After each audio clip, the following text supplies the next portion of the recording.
कुफरी में स्काइंग का लुफ्त उठाने और पूरा दिन मौज मस्ती करने के पश्चात कुमार, कामना, प्रशांत और पायल शाम को शिमला की ओर BMW में जा रहे थे। सर्दियों के दिन, जनवरी का महीना, शाम के 6 बजे ही गहरी रात हो गई थी। गोल घुमावदार रास्तों में अंधकार को चीरती पेड़ों के झुरमुट के बीच कार चलती जा रही थी। सैलानी ही इस समय सड़कों पर कार चलाते नजर आ रहे थे।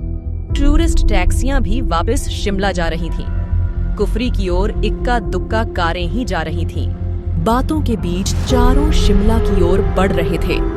लगभग आधा सफर कट गया था। कार स्टीरियो की तेज आवाज में हंसी ठिठोली करते हुए सफर का आनंद उठाते हुए समय का पता नहीं चल रहा था। झटके मारते हुए कार क्यों चला रहे हो?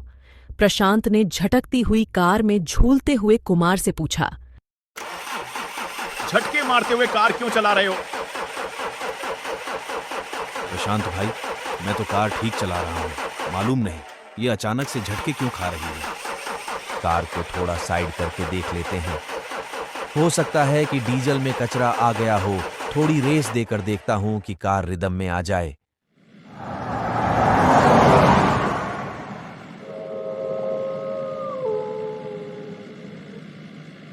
क्या हुआ, गाड़ी क्यों रुक गई? सभी सोचने लगे कि काली रात के साए में कुछ भी नजर नहीं आ रहा था। सोने पे सुहागा तो धुंध ने कर दी थी। धीरे धीरे धुंध बढ़ रही थी। ठंडक भी धीमे धीमे बढ़ रही थी। कार सड़क की एक साइड पर खड़ी थी। इक्का दुक्का कार टैक्सी आ जा रही थी। प्रशांत, बाहर निकलकर मदद मांगनी पड़ेगी। कार में बैठे रहने से कुछ नहीं होगा। कार तो हम चारों को चलाना आती है, लेकिन कार के मैकेनिक गिरी में चारों फेल है। शायद कोई कार या टैक्सी से कोई मदद मिल जाए। इतना कहकर कुमार कार से बाहर निकला। एक ठंडे हवा के तेज झोंके ने स्वागत किया। शरीर में झुरझरी सी फैल गई। प्रशांत भी कार से बाहर निकला। पायल और कामना कार के अंदर बैठे रहे, क्योंकि ठंड बहुत अधिक थी।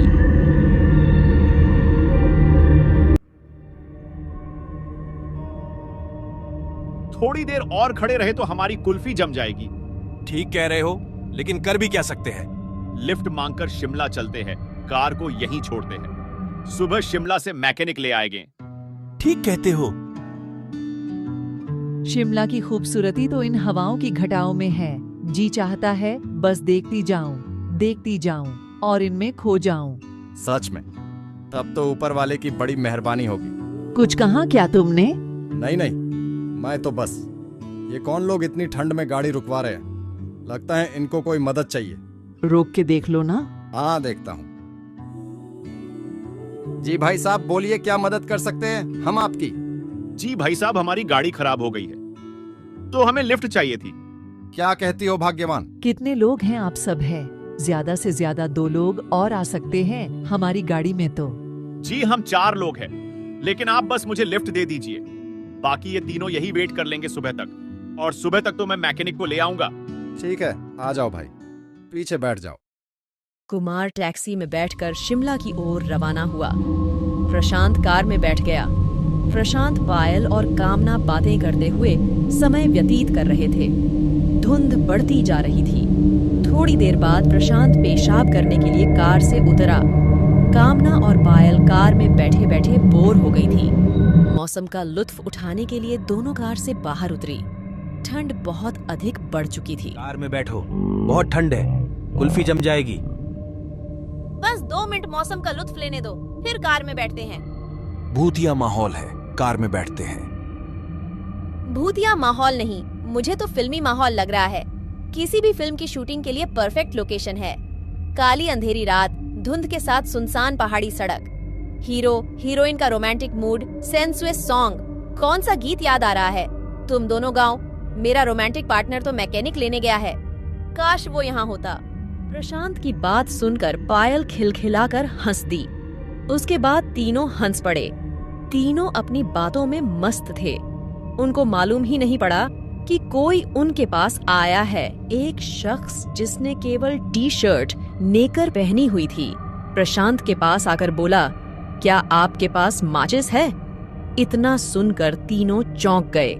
जहां तीनों ठंड में कांप रहे थे, वही वह शख्स केवल टी-शर्ट और पैंट पहने खड़ा था।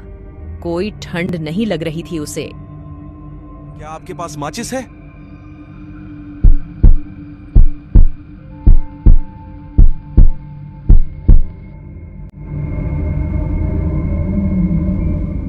आपको ठंड नहीं लग रही क्या?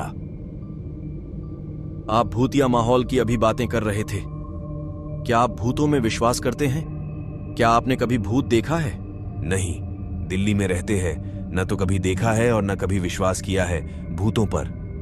क्या आप विश्वास करते हैं? हम पहाड़ी आदमी हैं। हर पहाड़ी भूतों को मानता है, उनका अस्तित्व होता है। उस शख्स की भूतों की बातें सुनकर कामना और पायल से रहा नहीं गया।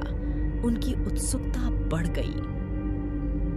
भाई कुछ बताओ भूतों के बारे में। फिल्मी माहौल हो रखा है, कुछ और बात बताओ इन पहाड़ी भूतों की। देखिए, हम तो मानते हैं। आप जैसा कह रहे हैं कि शहरों में भूत नजर नहीं आते, हो सकता है नजर नहीं आते होंगे, मगर पहाड़ों में तो हम अक्सर देखते रहते हैं। कहां से आते हैं भूत और कैसे होते हैं, कैसे नजर आते हैं? भूत हमारे आपके जैसे ही होते हैं। वे रोशनी में नजर नहीं आते हैं। होते कौन है भूत, कैसे बनते हैं? यहाँ पहाड़ों के लोगों का मानना है कि जो अकस्मात किसी दुर्घटना में मौत के शिकार होते हैं या फिर जिनका कत्ल कर दिया जाता है, वे भूत बनते हैं। क्या वे किसी को नुकसान पहुंचाते हैं, मारपीट करते हैं? अच्छे भूत किसी को कोई भी नुकसान नहीं पहुंचाते हैं। अच्छा, मैं चलता हूं। सिगरेट मेरे पास है, आपके पास माचिस है तो दीजिए, सिगरेट सुलगा लेता हूं।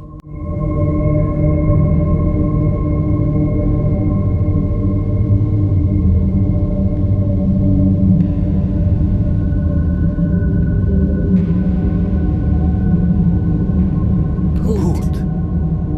तीनों, प्रशांत, पायल और कामना का शरीर अकड़ गया और बेसुध होकर एक दूसरे पर गिर पड़े। अकड़ा शरीर, आधी खुली आंखें, लगभग मृत्यु देह के सामान, तीनों मूर्छित हो गए। वह शख्स कुछ दूरी पर खड़ा सिगरेट पी रहा था। तभी वहां आर्मी का ट्रक गुजरा। उसने ट्रक को रोकने का इशारा किया। ट्रक ड्राइवर उसे देखकर समझ गया कि वह कौन है। ट्रक से आर्मी के जवान उतरे और तीनों को ट्रक पर डाला और शिमला के अस्पताल में भर्ती कराया। कुछ देर बाद कुमार कार मैकेनिक के साथ एक टैक्सी में आया। अकेली कार को देख परेशान हो गया कि तीनों कहाँ गए। वह शख्स जो कुछ दूरी पर था, कुमार को बताया कि ठंड में तीनों की तबीयत खराब हो गई। आर्मी के जवान उन्हें हॉस्पिटल ले गए हैं। कहकर वह शख्स विपरीत दिशा की ओर चल दिया। मैकेनिक ने कार ठीक की और कुछ देर बाद शिमला की ओर रवाना हुए। कुमार सीधा अस्पताल गया। डॉक्टर से बात की। डॉक्टर ने कहा कि तीनों को सदमा लगा है। तीनों को सदमा लगा है। वैसे घबराने की कोई आवश्यकता नहीं है, लेकिन सदमे से उभरने में समय लगेगा। कुमार को कुछ समझ नहीं आया कि उन्होंने क्या देखा कि इतने सदमे में आ गए। अगली सुबह आर्मी ऑफिसर अस्पताल में तीनों को देखने आया और कुमार से कहा, आई एम कर्नल अरोड़ा। मेरी यूनिट ने इन तीनों को हॉस्पिटल में भर्ती कराया था। ऑफिसर, मुझे कुछ समझ में नहीं आ रहा है कि अचानक से क्या हो गया। कर्नल अरोड़ा ने कुमार को रात की बात विस्तार से बताई। वह शख्स भूत था जिसे देखकर तीनों सदमे में चले गए और बेसुध हो गए। वह एक अच्छा भूत था। अच्छे भूत किसी का नुकसान नहीं करते। उसने तीनों की मदद की, हमारे ट्रक को रोका और कुमार के वापस आने तक भी रुका रहा। शाम तक तीनों को होश आ गया। 2 दिन बाद अस्पताल से छुट्टी मिली और सभी दिल्ली वापस गए, लेकिन सदमे से उभरने में लगभग 3 महीने लग गए। आज 7 साल बीत गए उस घटना को। चारों कभी भी घूमने रात को नहीं निकलते। नाइट लाइफ बंद कर दी।